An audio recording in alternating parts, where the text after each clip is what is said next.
Bago tayo magsimula, nais kong malaman mo na hindi ka nag-iisa sa iyong nararamdaman kung ikaw ay nababalisa, nakakaramdam ng takot o ng kaba. Ayon sa mga pandaigdigang pag-aaral, daan-daang milyong tao sa buong mundo ang nakakaranas ng anxiety disorders. Marami ring nakakaranas ng panic attacks, matinding pag-aalala, kawalan ng katahimikan at pakiramdam na parang hindi na nila kayang kontrolin ang kanilang isip. Sa modernong panahon, tila naging normal na ang pagiging balisa. Maraming tao ang natutulog ng pagod ngunit hindi mapayapa. Maraming gumigising na may kaba kahit wala pang nangyayari sa kanilang araw. Bakit ito nangyayari? Isa sa mga dahilan ay ang mabilis na takbo ng buhay. Palagi tayong nakalantad sa impormasyon, problema, balita, social media at iba't ibang responsibilidad. Maraming tao ang nabubuhay sa ilalim ng matinding pressure. Sa trabaho, negosyo, pag-aaral, kalusugan, pamilya at pananalapi. Kapag masyadong matagal na nasa alert mode ang ating katawan, nagsisimula itong maglabas ng stress hormones gaya ng cortisol at adrenaline. Kapag patuloy itong nangyayari, maaaring magkaroon ng pagkabalisa, pagkapagod at pakiramdam na parang laging may panganib kahit wala naman. At marahil, ikaw na nakikinig na ngayon ay may sarili ring dahilan. Maaaring may hinihintay kang sagot sa panalangin. Maaaring may problema kang pinansyal. Maaaring may iniinda kang karamdaman. Maaaring may mahal ka sa buhay na ipinagdarasal. O baka pagod ka na lang sa paulit-ulit na laban ng buhay. Kung alin man sa mga ito ang dahilan mo, nais kong malaman mo ito na hindi ka nag-iisa, hindi ka nakakalimutan ng Diyos at hindi pa tapos ang kanyang ginagawa sa iyong buhay. Kapag kalmado ang isip, mas malinaw tayong nakakapag-isip, mas maayos ang paghinga, mas bumabagal ang tibok ng puso, mas nakakapagpahinga ang katawan, mas bumababa ang tensyon sa mga kalamnan, mas nagiging bukas tayo sa pag-asa at pananampalataya. Kapag tayo ay payapa, mas naririnig natin ang tinig ng Diyos kaysa sa tinig ng takot. Kaya sa mga susunod na minuto, hayaan mong unti-unting bumaba ang bigat na iyong dala. Humanap ng komportabling posisyon. Kung maaari, ipikit ang iyong mga mata. Huminga ng malalim. Dahan-dahan kang lumanghap ng hangin. At dahan-dahang huminga palabas. Muli, huminga ng malalim. At ilabas ang lahat ng tensyon. Habang humihinga ka, isipin mong unti-unting umaalis ang iyong mga alalahanin. Lumaya ka sa pagkapagod. Palayain mo ang sarili sa kaba. Palayain mo ang sarili sa takot. Alisin mo ang pangamba tungkol sa bukas. Hindi mo kailangang kontrolin ang lahat. Hindi mo kailangang malaman ang lahat ng sagot ngayon. May Diyos na nakakaalam. May Diyos na nakakakita.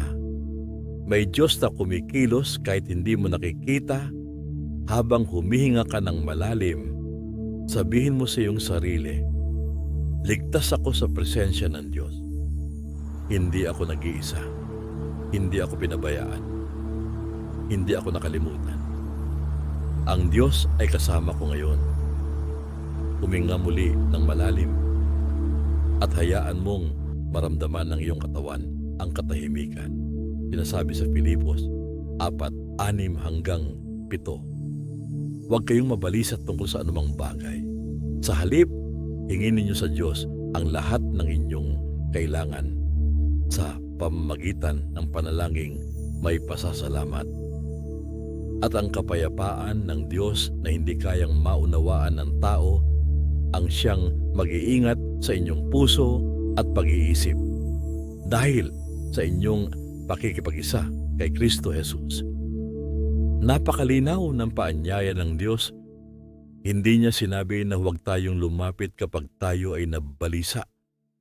Sa halip, sinabi niyang Dalhin natin sa Kanya ang lahat, ang ating mga takot, ang ating mga tanong, ang ating mga pangangailangan.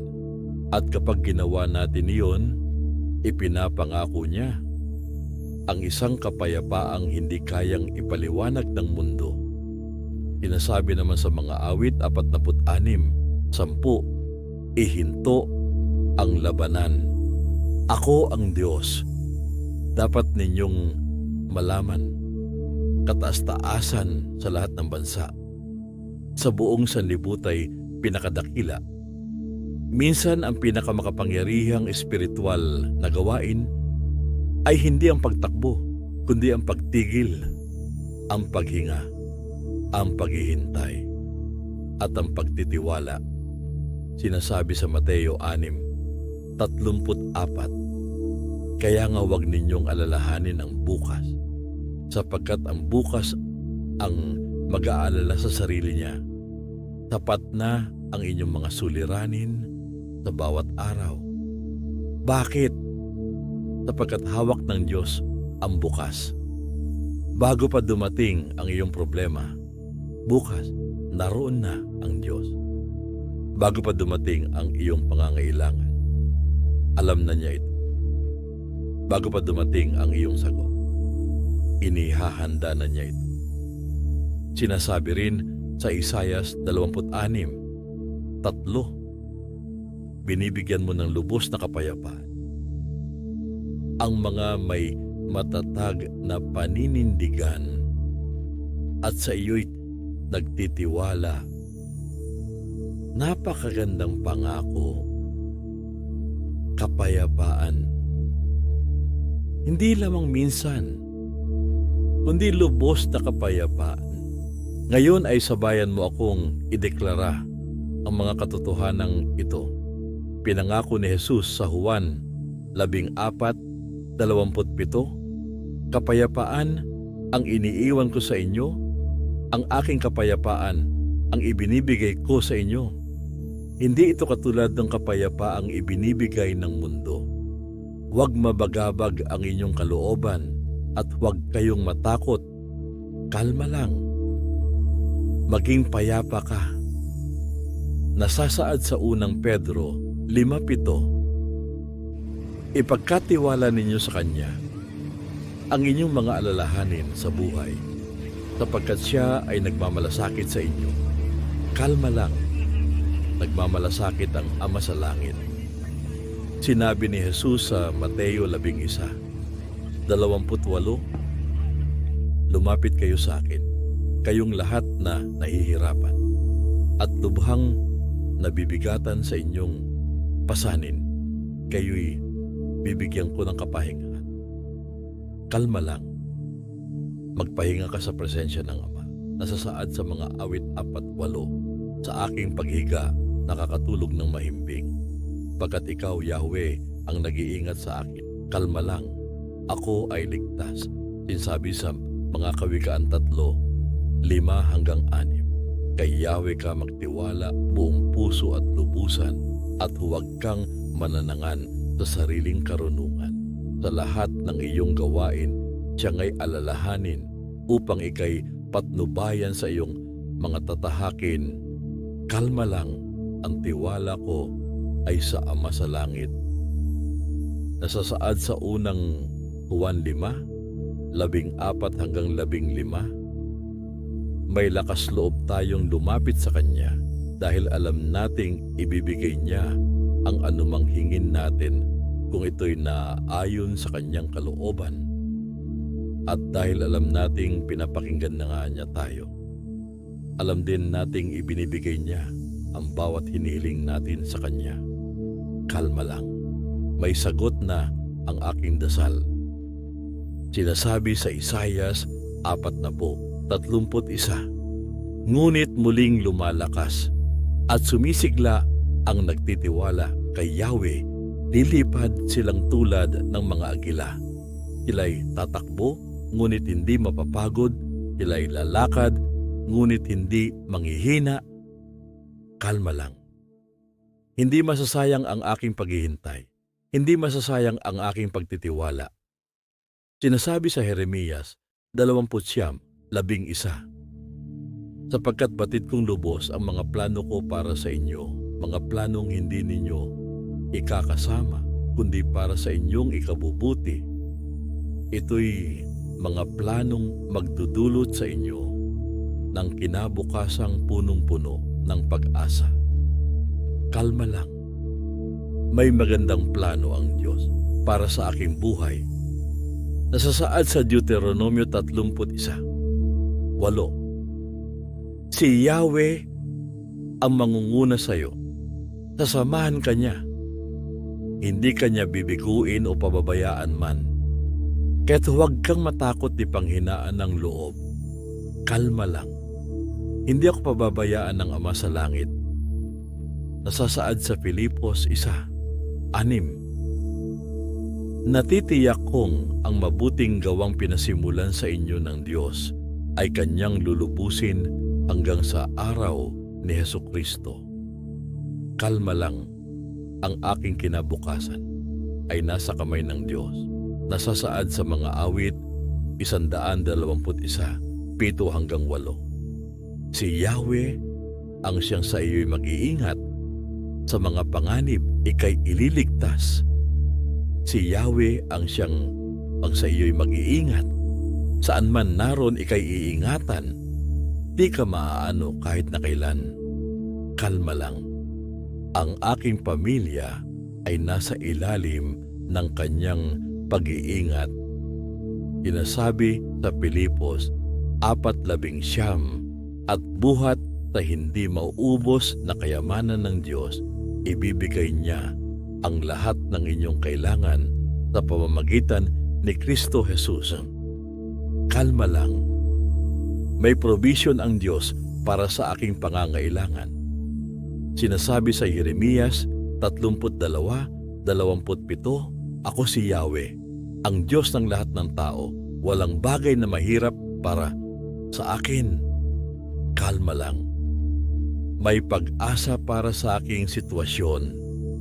Sinasabi sa mga awit 23:4, dumaan man ako sa madilim na libis ng kamatayan, wala akong katatakutan, pagkat ika'y aking kaagapay, ang tungkod mo at pamalo, aking gabay at sanggalang. Kalma lang. May liwanag sa dulo ng aking pinagdaraanan. Isipin mong inilalagay mo ngayon sa mga kamay ng Diyos ang bawat bagay na bumabagabag sa iyo.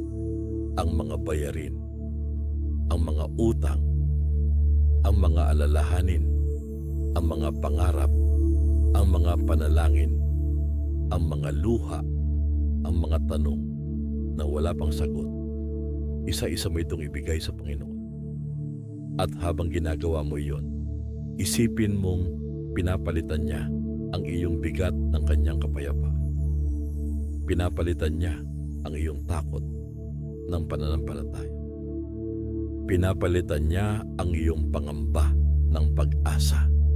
Pinapalitan niya ang iyong pagod ng panibagong lakas. Hindi mo kailangang buhatin ang lahat. May Diyos na nagmamalasakit sa iyo. May Diyos na lumalaban para sa iyo. May Diyos na nakikinig sa iyong mga panalangin.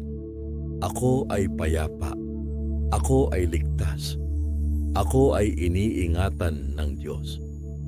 Ako ay minamahal ng Diyos. Ako ay hindi nag-iisa. May magandang plano ang Diyos para sa akin. May sagot ang aking mga panalangin. May pag-asa ang aking kinabukasan. May kapayapaan ang aking puso. May lakas ako para sa bawat araw. Ang Diyos ay tapat. Ang Diyos ay mabuti. Ang Diyos ay kumikilos. At sa tamang panahon, makikita ko ang Kanyang kasagutan. Kung pinagpala ka ng mensaheng ito, huwag kalimutang i-like ang video, mag-iwan ng komento at ibahagi ang iyong prayer request o testimony. I-share rin ang video sa mga taong nangangailangan ng kapayapaan at pag-asa. At kung bago ka pa lamang sa channel na ito, huwag kalimutang mag-subscribe at pindutin ang notification bell. Muli, tandaan mo ito. Kalma ka lang. May kasagutan na ang iyong panalangin. Maaring hindi pa dumarating sa paraang inaasahan mo. Ngunit ang Diyos ay kumikilos at hindi kanya pababayaan. Pagpalain ka ng Panginoon.